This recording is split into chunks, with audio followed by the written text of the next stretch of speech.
Hey everyone, and welcome to the live weekly webinar, the 10K in 30-day live weekly webinar. I am your host, Vanessa Simpkins from TakeYourPowerBackNow.com. And today you are in for a special treat. We have an amazing guest, Diane Lang. We're talking about how to uncover your soul's purpose in the Akashic records. If you've been wondering, what are these Akashic records? What do they have to tell me about my purpose? You know, how can we use them to get over our own inner blocks to really expanding into our soul's purpose? You are in the right place. We're going to have an amazing conversation. And before we get started, and before I introduce you to Diane from wisdomoftheakashics.com, she's an amazing spiritual, intuitive healer. She reads the Akashic records. She's got a ton of things for us to learn here today. And I'm really interested because it's not an area I'm super familiar with. I want to make sure that before we dive in, hey, Michelle and Carolyn, please type in the chat box. Let me know that all this amazing technology is working. Let's start with that. I know there are a ton of people here joining us. Some of us are here live in the Hangout. A lot of you guys are on Facebook, not Facebook, I mean YouTube Live. So that is awesome. And you're joining us here today with our guest, Diane Lang. She's going to share with you, how to answer with certainty the question, what did I come here for? Like, what did I come here to this earth plane existence for? And what your soul is really here to do in this physical experience, how to clean and clear your old agreements and vows that are holding you back from your soul's purpose. We're going to talk about, she's going to share with you 3 keys to unleash your inner goddess and step into full vibrational alignment with the energies of love and abundance. Who doesn't want more of that, right? So today we're talking about how to uncover your soul's purpose and get crystal clear on what's keeping you back from living your best life. And I'm really, really excited to introduce you to the amazing Diane Lang. Welcome, Diane. Hello, Vanessa. Thank you very much. Hello, everybody. I really want to just take one quick second and thank Vanessa for this experience, this opportunity today. You've been such a shining light in my experience since I met you and went into your coaching program last year. And I can absolutely, without question, I attribute this moment to that moment. So thank you very much for that. It was an amazing decision for me to make, to step up and go to work with you. So if anybody's thinking of doing that, I absolutely, Vanessa's amazing at what she does. So I'm going to just give everybody a really quick snapshot of myself in regards to, why I'm here doing what I'm doing today and how the Akashic Records came into my life. Really, it started out for me, and I was just chatting with Vanessa before, is I started out on my journey at a very, very young age. And when you're at 20 and you're realizing like there's just more to what this experience is. My religion didn't support my beliefs, so I went on a journey of defining my own version of God, what my soul was here to experience. I always believed that we had more than one lifetime, which didn't fit into like I said, the religious and family structure and stuff like that. But I just thought there's no way we get one kick at the cat. Like it just never fit in my brain. So I always went journeying, and then I did a lot of different things. I studied Reiki and quantum healing and geotran and all sorts of different things, always in self-development programs, self-awareness programs, diving into the law of attraction and all of that. And that was really formulating my beliefs. I was really working through that. It was getting into my 30s and my 40s.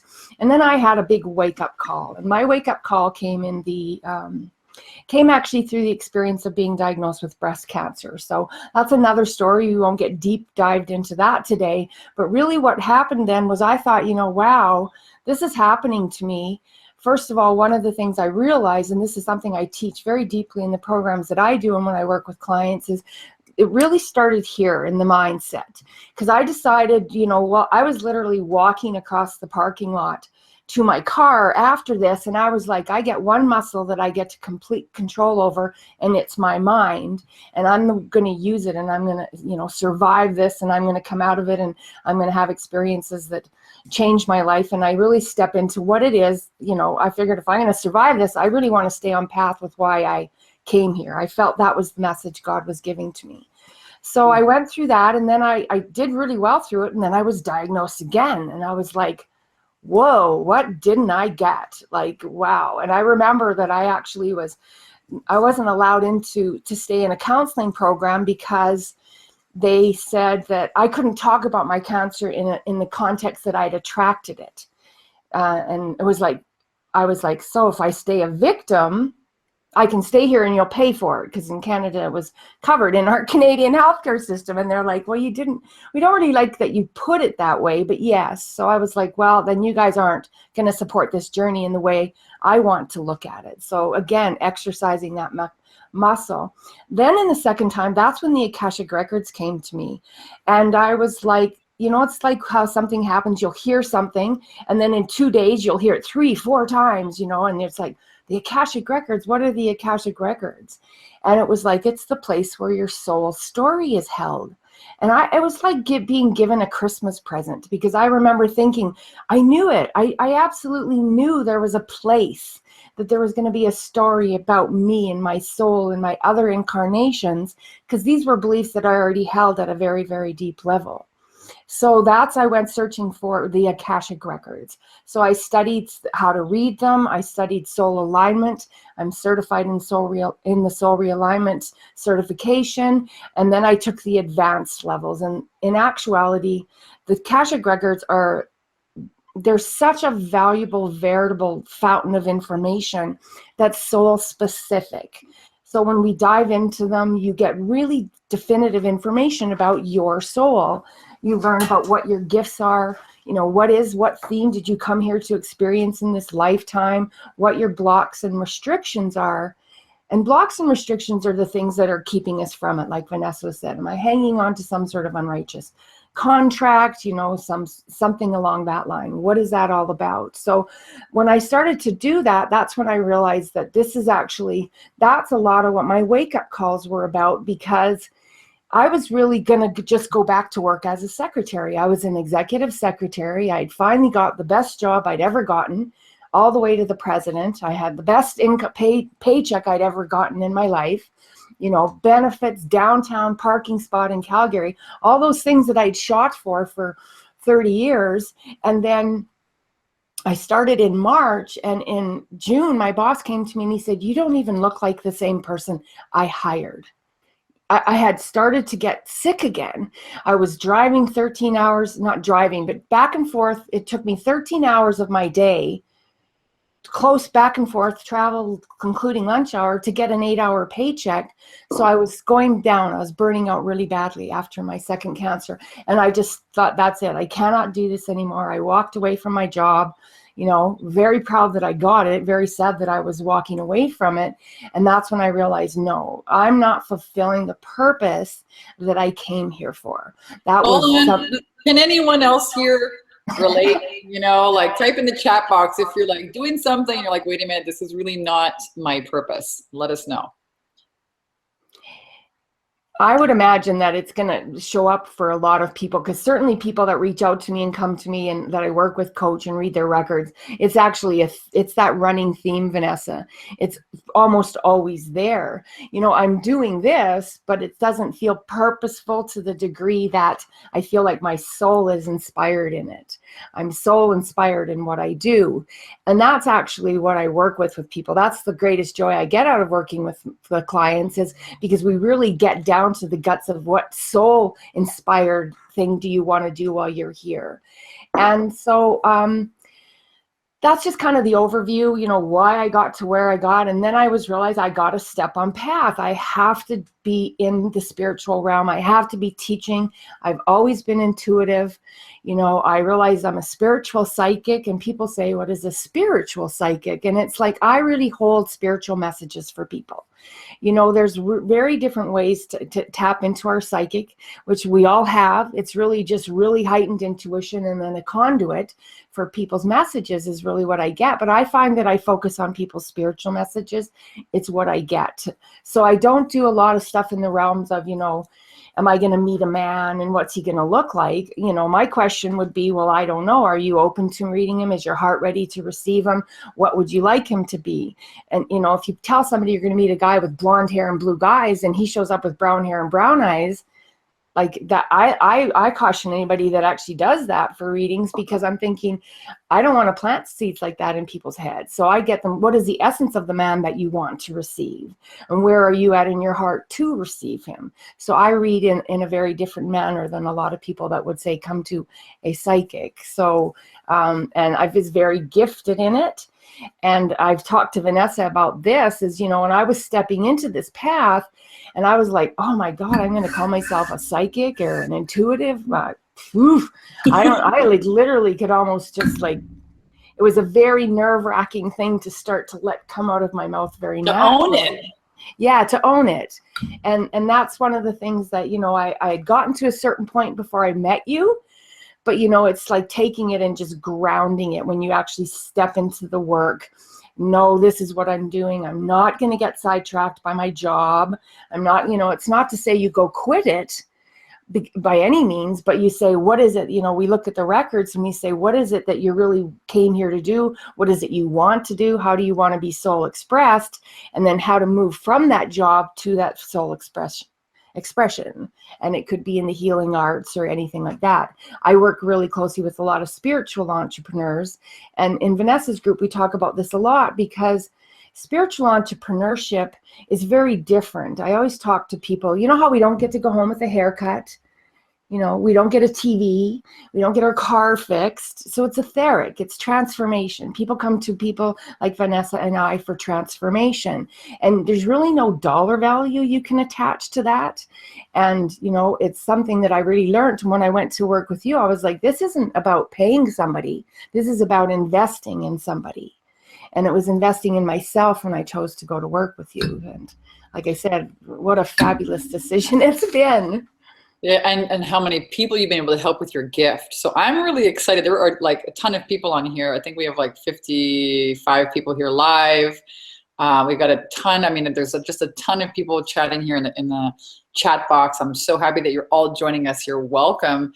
And please post your questions for Diane concerning the Akashic records or your soul's purpose.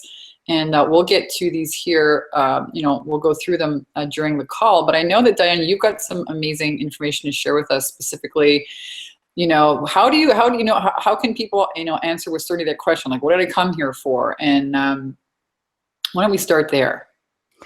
I'm going to actually just start a little bit in front of that. Because first of all, what I want people to do is understand, a lot of people, the biggest thing is what actually are the Akashic records. Mm-hmm. And so when we know that and we know where they're held, first of all, they're held in the etheric realms. So they're not something that we can go to the library and go look up myself and get my book, so to speak. Because a lot of people think, what do you mean there's a record? It's when you're birthed into the universe, you're birthed as an energetic signature vibration, and a record is opened on your behalf. So all your incarnations are held there, all your choices, your decisions, your consequences, all the experience of every incarnation is held in that book. So I like to consider them like they're like an energetic database. And this is the most common way that I explain them that I feel resonates for people. So I'll just give you one quick overview of that. Look at your computer. Your computer has a hard drive. That's the basis of the computer. We don't see it, but we know it's there. And the hard drive is actually what's holding the information. It's running the programs and it's holding the programs. It's where you get to open a file, save a file, delete a file, or change a file. And that's exactly what we do in Akashic Records and Soul Realignment.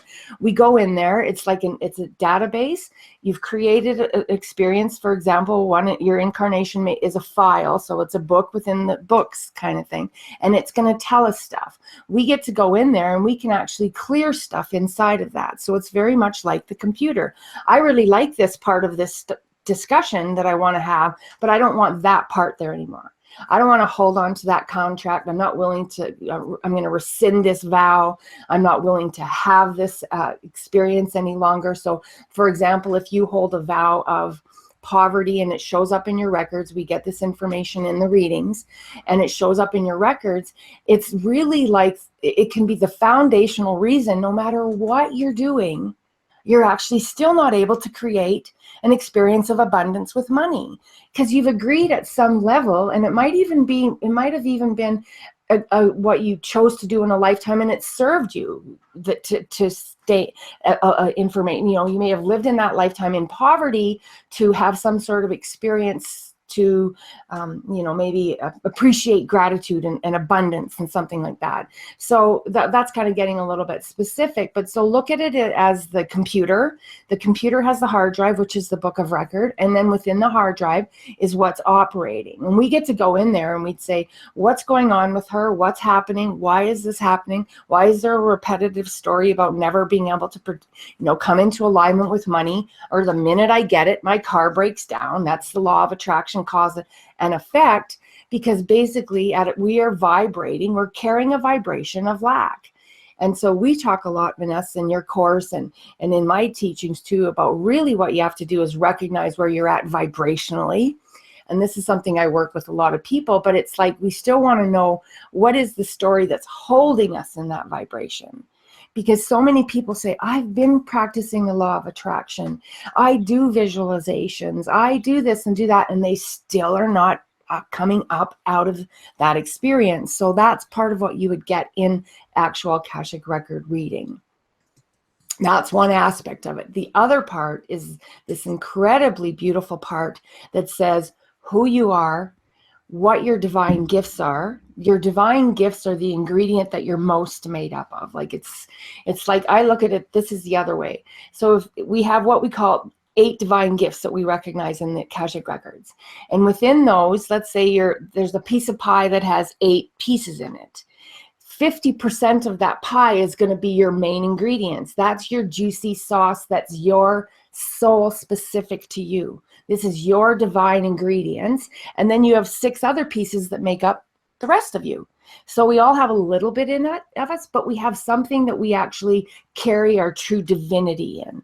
We get told that in the records. When you actually get that information and then you put that information into play, well, at the same time releasing these vows and these contracts and unjustified karma and all of that stuff that shows up in there, that's when you really start to say, this is where you get truly soul expressed, because we may be over here doing something like a secretary, which I was really good at, and I don't regret any of that, but I wasn't using my greatest gifts. I was pushing my psychic to the background. I was pushing my intuition to the background.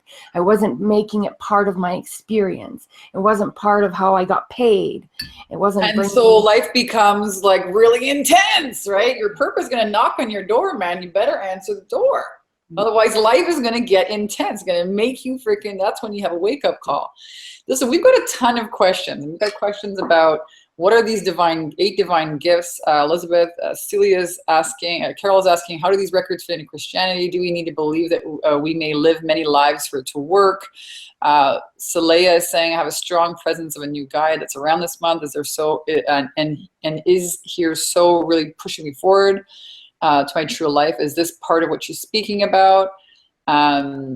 Angela's saying, I have a new business. I have a massive dream and belief that great things are in my future, but it seems that I'm going through a season of financial strain. I feel stuck, but still have so much belief. Any suggestion? Lots and lots of great questions here, guys. I'm so amazed. I'm just so amazed. And those questions that's exactly the type of information that we work with all of the time. To get specific about what the divine gifts are and stuff like that's a conversation for an actual session, or I actually do offer sessions where I do discovery sessions so we can have a discussion about the Akashic records and then determine if they're a good fit for you and then go into working together. So I'm not going to get too specific about the divine gifts and stuff like that, but that's the information that you have. The records will hold that information for you. One of the things I can tell you is when I read somebody's records and I discuss these gifts with them, it's just a consistent moment after moment of, oh my God, oh, my whole life I've thought, oh, that makes so much sense. It's kind of like, aha, aha, aha. They just happen over and over and over again. So all of that information does get held in the story, and that's what we do when we get into an actual reading. And when I get into a reading, I do need personal information from you and permission to enter your records. That's what we do in spiritual integrity. And we don't ever go into somebody else's records either, because people will reach out and say, can you read my boyfriend's records? No, not without his permission. If people live together, there's a difference, because there's an energetic story that's taking place, right? When we live with someone, they actually have a big impact on us. All of that stuff, like if there's something that is a particular relationship, for me, again, we can look at that in the records. But those are the types of questions that, they'll come into everything that I do, no matter what it is, who I'm working for. We're all individual snowflakes. That's why you can't get real specific on a call like this or anything like that. But that's the beauty of them. They hold all that information. And then if we are carrying some sort of agreement that no longer serves our highest good, and trust me, if it shows up in the records, and it shows up, it's a block, it's a restriction, it means it's not serving your highest good. Because sometimes our ego goes, oh, no, but I still want to hang on to that one. And it's like, that's choice. And that's when we get really discussing choice and consequence, because all of our choices have consequences. And so I hope that it's okay that I'm not getting specific to answer the individual questions, but the idea is that really look at it as everything that you've ever done, ever experienced, ever thought, ever been afraid of, ever chose, has an energetic effect on the story you're living right now. And most of us are just not aligned with what it is we came here for. For one, you absolutely do not need to believe in reincarnation.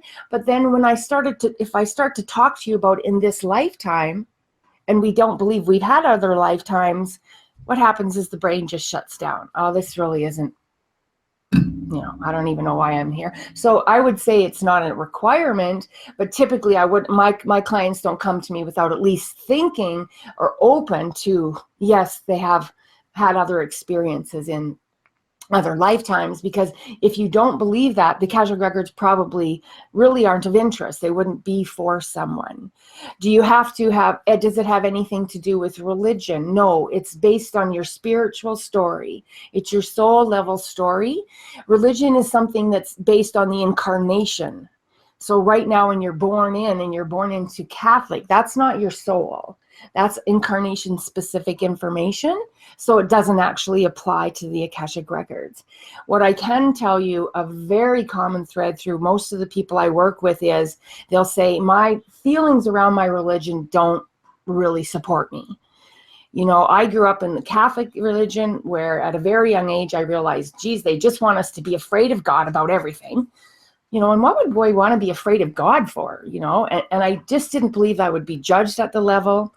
It was sinner, it was all about that. It was all about, doing everything wrong. And I came from a family that had a divorce very early in life. And back then it was not common. It wasn't very seen. It was really looked at, like in the church, it was like, no, you don't do that. And I saw my mother, this is actually what shaped my belief, was I saw my mother, who had been a massive person in the church. Our family literally practically built the church, like physically built the church, my dad and some other businessmen. And so when my mom divorced, she basically wasn't allowed communion anymore.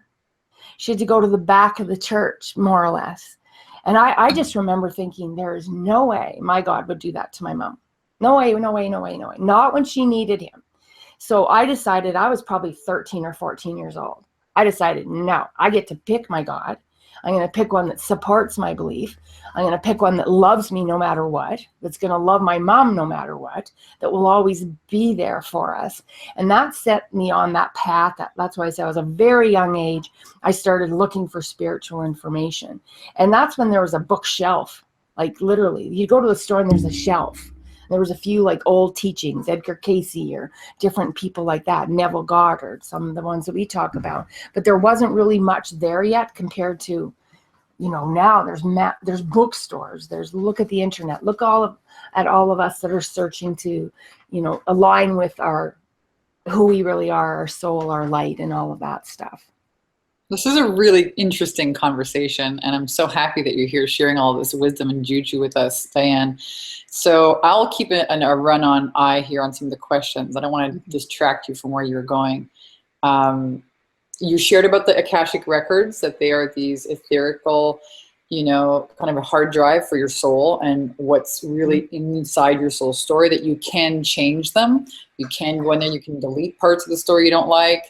You can, delete vows, or, in my language, it would be called like a subconscious block. You can delete these limiting beliefs.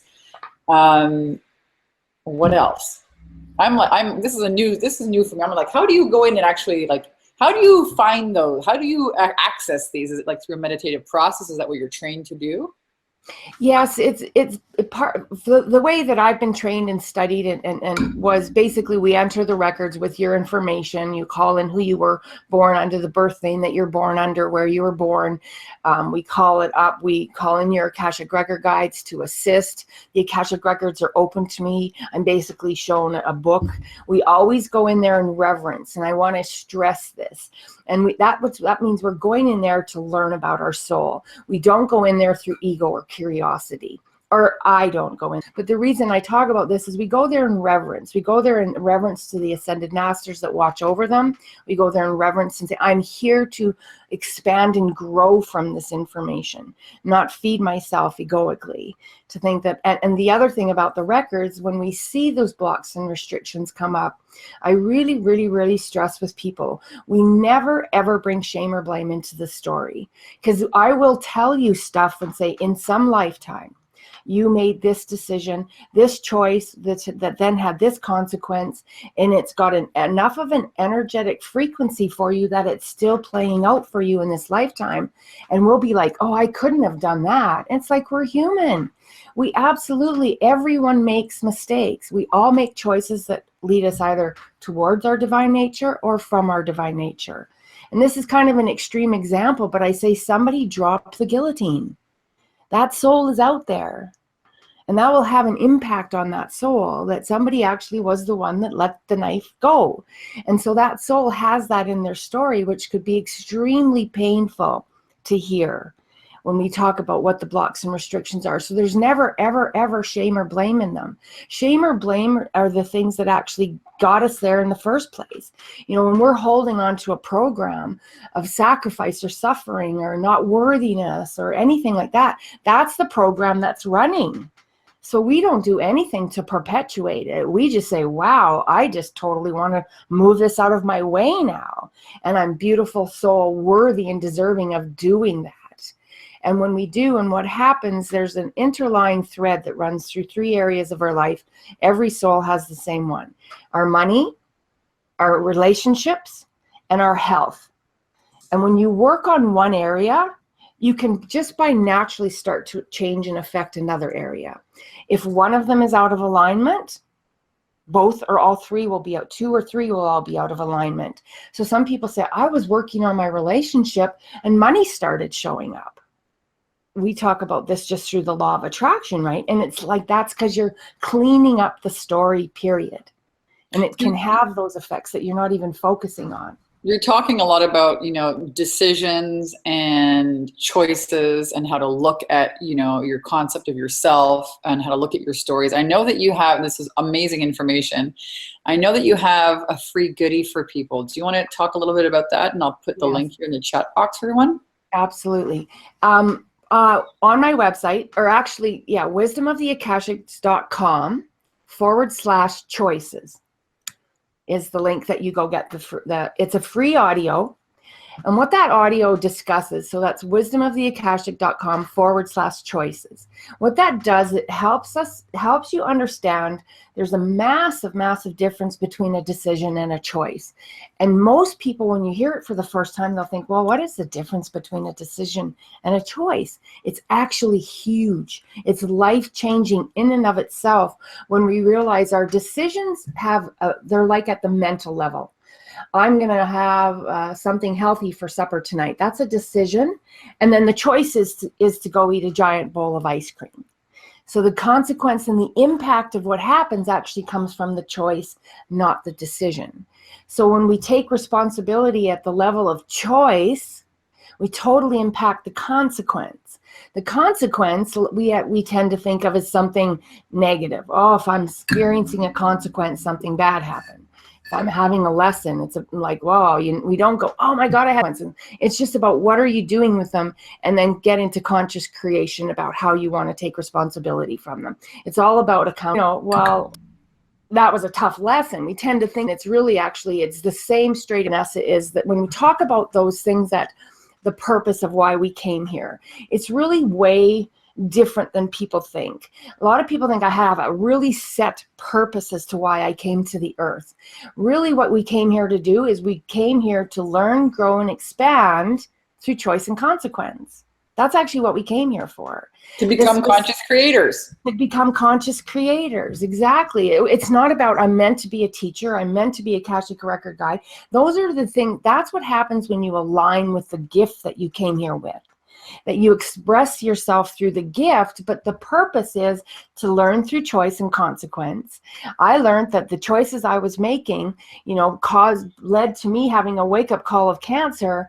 I don't want the wake-up call of cancer. I started making different choices, and my first cancer diagnosis was actually 9 years ago in a matter of days, like in a matter of days to the month of February, 9 years ago. And I'm like, excuse me, but look at me now. I mean, I not only survived it, I mean, I have just grown and expanded and become, I mean, I think I look healthier than I have in years. I feel better than I have in years. And I attribute that to that I stepped on purpose. I stepped onto my purpose, which was to take responsibility, be accountable, use my gifts, put them out there into the world, trust that I can be rewarded and paid for them, and that it's actually meant to be that way. It's a good thing, because I really came from a paradigm for a long time where if you could help people with a gift, that you should give it away. That's actually 1000% a poverty program. And if you're running it, that's something you want to work on, because it's literally, that's it is. It's just a poverty program. If you have a gift, that's actually what you're meant to do. And you're meant to be rewarded for it. And you're meant to be rewarded for it because it creates the rest of the life that you want, the experience of having money in your life based on a gift you're bringing to the world, versus I'm over here doing this because I'm comfortable with my paycheck. And I'm comfortable, I get my benefits, I get my security, and that's all fabulous. There's no judgment in it. It's just, if it's not what your soul inspired to do, guess what shows up? A bunch of crap that's going on, drama that's always running in the background, coworkers that are sucking the life force out of us, a relationship that we just feel like we're absolutely stuck in all of the time. So I hope that's answering the questions. I know I can get talking and probably off topics to some degree, but all of it is fantastic. We have lots of questions here. We have a lot of questions. I want to make sure that you're able to share what you wanted to share. So far we've uncovered. We talked about how how to answer that question, what you came here for, what your soul is really here to do in this experience. Why don't we explore kind of how to clean and clear some of these old agreements and the vows? How does that happen? Yes, awesome. There's a couple different ways. You can do all of this to a certain degree. Anybody can call forth and clear vows and stuff like that. What we want to do is, and when I read Akashic records, we get very specific ones that you're running, and they're ones that are affecting present lifetime. So we do it in a few different ways. One of them, when I work with somebody for 21 days afterwards, and this is recommended, nobody can choose to do it but yourself. It's recommended. We have some statements that we make. They take 8 or 10 minutes a day. And I tell people, seriously, you're worth it. And that's what we're not asking for 2 hours. We're not asking for total. It's just a pattern of changing. We make these statements where we are telling the universe, I'm not accepting this soul contract anymore. I'm rescinding this vow. I'm returning this information. I'm no longer going to have a compassionate connection with somebody. These are connections that we create out of compassion, but they're actually stealing our life force, things like that. So that's one way, is we really have to make sure the universe, and I think all of us that understand the law of attraction and that we want to make changes, we can't just say something once and then have it affect, all of a sudden we get a completely different outcome in life. Most of us spent a long time creating this, and it's no different. We have to take a certain amount of time to come back out of it. So we have homework that we do, that I actually work with when I go into the Akashic records with somebody. The second part of this is actually even the more important, is the choices that you start making are in alignment with the rescinding of that vow, for example. So if I'm in a vow of poverty, I am going to start making choices about abundance. I'm going to start thinking abundantly. I'm going to start making choices that serve my soul abundantly.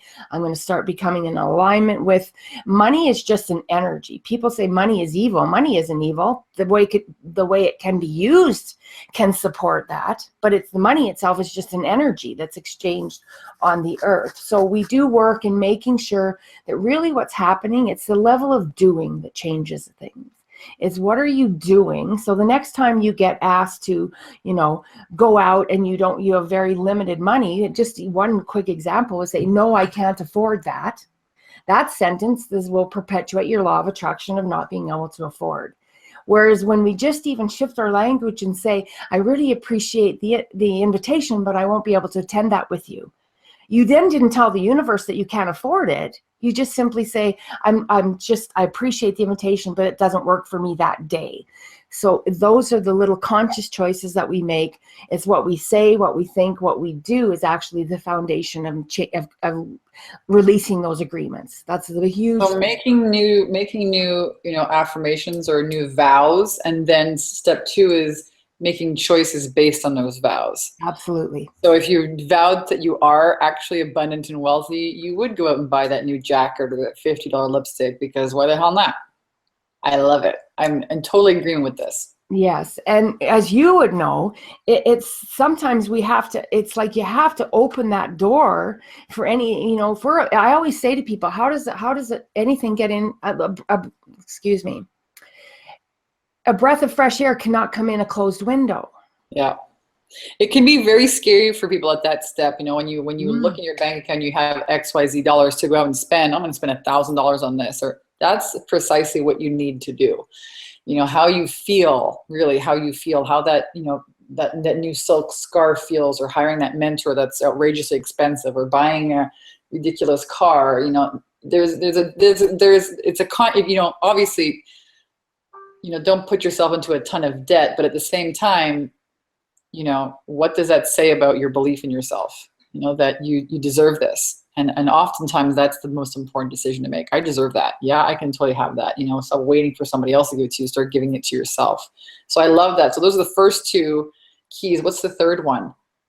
The key to that real true inner goddess stuff is self-love. This is probably the number one thing where I find people are sitting literally we're not in self-love.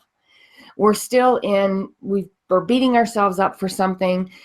We know we have something important to do, but we don't feel like we can maybe live on it. We're not worthy of it. And I can tell you in my own story, when I really started to just do nothing but look in the mirror, which was a painful experience to begin with. I mean, I come from some really deep level soul pain right from my childhood and up, and decisions that I've made. And I think, why did I do that? And, staying in relationships that weren't serving my soul, and making decisions that just weren't in aligned with who I was, saying things that I didn't mean, and then you just run that program. And so it's like really, first of all, when you become self-loving, there's an outflow of then we become self-deserving. And we have to start with ourselves, So one of the things is, in women in particular, we're so used to taking the seat at the back of the bus. We're so used to being the last one in the equation.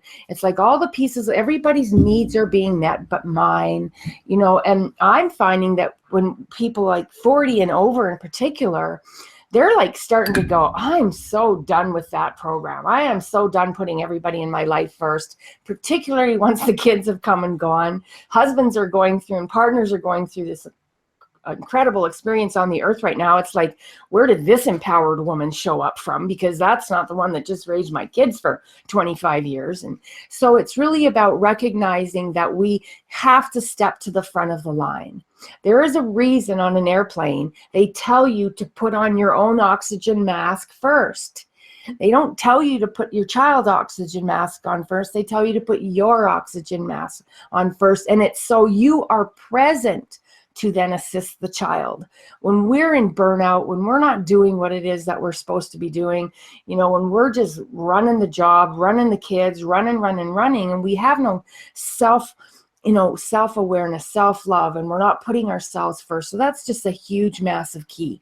Is everybody that comes to me, we start out with self-love. And if you're really far along the way, then we just go, okay, where do we go next from here? But I can tell you, it shows up hugely in almost everybody I work with. And sometimes we're just not even aware of it, but then when we start to really dig in and get questioning, well, what happens when you do this? Well, what happens when, I got to go to this thing and be obligated to show up for this experience, for example? Well, I got to go to my family's thing. Well, why do you have to go to your family's things? Well, because if I don't go, my husband's going to get mad at me. So what's going to happen if your husband gets mad at you? So what happens when you go there? Well, by 3 hours, everybody gets drunk and it starts the drama. So what are they like at 2 hours? Well, they're not too bad yet. What are they like at 1 hour? 1 hour is everybody great. So go for an hour. I can do that? Yeah, you can. You can choose it. And then you choose to stay out of that, the rest of that experience. And then that has an outcome. Then you leave. You didn't fight with anybody. You're not pissed off at your mother-in-law. All of that different stuff. But we got to get to the program that's thinking, I'm running a program of obligation. Why do you feel obligated to go to something that sucks the life force out of you? Yeah, I would agree. A lot of people have that, needing others' approval. So the vow of obligation is how that is termed. So make new affirmations, rescinding the vows, choices in alignment with the vows, and a lot of self-love to continue making the right choices. People are loving this conversation, Diane. There's a bunch of questions. Before we get to them, I know that you have an offer for everyone. Why don't you talk to us a little bit about that, and I can put the link in the chat box. Well, I do free discovery sessions. So what that is, I call them free soul discovery sessions. They are meant for you and I to meet. We sit down, we spend about an hour on the phone. We talk about where you're at, how the Akashic Records will assist you, what program I offer, and then if we're a fit for each other. Because it's not for everybody. And I really like to make sure that when I work with somebody, that we're in alignment with each other. The teacher and the student really have to blend for me to learn from. And I can attribute to this when I met Vanessa. I was looking at several different programs, and I ended up on one of these discovery sessions with Vanessa. And it's why I chose her over choosing other ones, because I felt the fit. And now I can say, I've said earlier in the call, that it was amazing for me to make this choice. So we get to talk about where you're at and if the Akashic Records are for you, and then what program I have to put you in. So we read the records, and then there's a whole program. And those sessions, I do want to make sure people understand, they're not a reading and they're not a coaching session. They're a discovery session for us to meet, see if we're a great fit. Because if somebody's, for example, not even remotely willing to look at the law of attraction, my work won't appeal to them. So it's a foundation. If we're not looking to how we vibrate, what match we're bringing in by our vibrational match, my work wouldn't be for them. But if you are in that place, and if you are ready to be soul inspired, and you are ready to empower your own story, then my program knocks it out of the park for you guys. So where do they access that? You can go to my website, wisdomoftheakashics.com, and there's a booking option. Okay, so wisdomoftheakashics.com, you'll find a booking link on there where they can register and get a free breakthrough session with you. There's a link. Thanks you for posting, Rob. For some reason, I seem to be bumped out of the chat room. Well, listen, this is an incredibly interesting conversation, and obviously highly, a conversation that everyone wants to know. what the heck is my soul here to do in this world? And how can I, eliminate all of the excuses, all of the, self-doubt, all of the poverty, the vows to please other people, all the crap that's holding me back from really having this expansion. And, with as little amount of wake-up calls as possible. A lot of women here are saying that they've just, broken up with some, toxic relationships in the last couple of years, and they're starting to live for themselves now, which is awesome. Changing their stories. A lot of people are asking, people are saying this is a great, thank you both for this webinar. I love it. It's really full of great information. So Victoria's got a great question. Have you ever met anyone that you did not see any gifts that they have? No. People that aren't ready for them, people that don't want to step up to them, own them, acknowledge them, but not that they didn't have any. Absolutely not. Every soul is absolutely birthed with gifts. you know, we are birthed with gifts. We also in the Akashic Records, just to add to what we get gifts. So we get told that what our awesome sauce is, and that 50% of the pie, so to speak. But we actually do choose a theme for this lifetime. The theme is incarnation specific. So it's, what am I going to do in this lifetime? So you have a theme that you may be operating from. So for example, one of the ladies that I worked with, her theme was pleasure. That's the theme she chose to experience in this lifetime. And when I told her that in the records, she was like, when I was a kid, you know, I was always about joy and happiness and fun. And her mom used to say, not everything's meant to be fun. And she would be like, ah, humbug, you know? And so it was so fitting.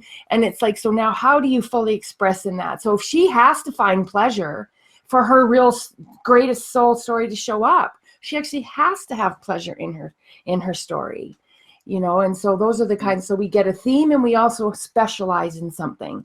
And so we get told what soul specializations you chose, what theme you chose, and then your inherent natural gifts are what you're birthed with into the universe.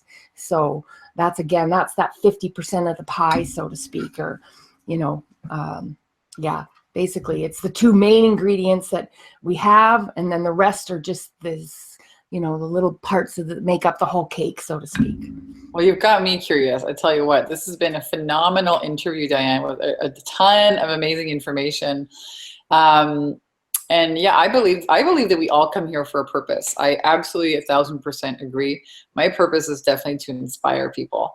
That is my gift. I am here to inspire others. I got that really clear. I just never believed I could make money for it, you know, with it. And then when I decided, well, how can I do that? That's my question. How can I make money inspiring people? It all showed up. So I agree. We are all here to do something. We all have a purpose. And I'm going to highly encourage you, if you've enjoyed this interview and you want to get to know Diane a little bit better, find out more about her programs, find out what's really in store for you in the Akashic Records, you know, to really help you uncover your soul purpose. I know a lot of people here are posting some wonderful questions here in the chat box. People saying, what is my soul's purpose? How can I discover it? You know, book a call here with Diane. She's offering some free spaces, which is really generous of you. So thank you, Diane, for doing that here today, for everyone here on the call. Thank you. You know, this has been, I took some great notes, and I know there are a ton of people here. People are saying, thank you, Dan, love your passion. This is exactly, it's fantastic. I was not really into it at first. However, this is great. So some people were like, I don't know about this. I love the honesty.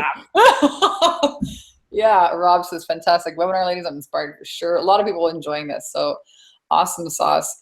Thank you, Diane. I invite everyone again to go and check her out. She's a rock star. Her website again is called Wisdom of the Akashics. And I want to thank you, all of you rock stars who, you know, are here watching, who are here live, who are, you know, posting questions, comments, even if you're watching this replay.